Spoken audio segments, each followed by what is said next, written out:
మరో big shock తగలనుంది. జనసేనలోకి YCP మాజీ MLA Kilar రోషే వెళ్లబోతున్నారు. ఇప్పటికైనా రాజీనామా చేశారు. ఆయన పున్నూరు నియోజకవర్గం నుంచి 2019లో ఎమ్మెల్యే గెలుపొందారు. అయితే తర్వాత ఇటీవల ఎన్నికల్లో గుంటూరు ఎంపీగా కూడా పోటీ చేశారు. అయితే ఆయన కిలారు వెంకట రోషయ్య ఇప్పటికే రాజీనామా చేశారు. పార్టీలో గౌరవం లేదు, పార్టీలో ప్రాధాన్యత లేదంటూ కూడా ఆవేదన వ్యక్తం చేస్తున్నారు.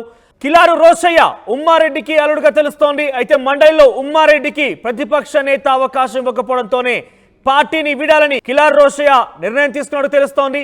ఏకంగా ఆయన ఉమ్మారెడ్డి అల్లుడితో పాటుగా తిరుపతి ఎమ్మెల్యే అరణి శ్రీనివాస్ కూడా వియాంకుడు అవుతున్నట్టుగా తెలుస్తోంది. సో కిలారు రోషయ్య నిర్ణయంతో ఒక్కసారిగా అందరూ షాక్ గురయ్యారు. కిలారు రోషయ్య జనసేనలో చేరబోతున్నారు. పవన్ కళ్యాణ్ తో కలిసి ఆయన జనసేనలో చేరబోతున్నట్టుగా తెలుస్తోంది.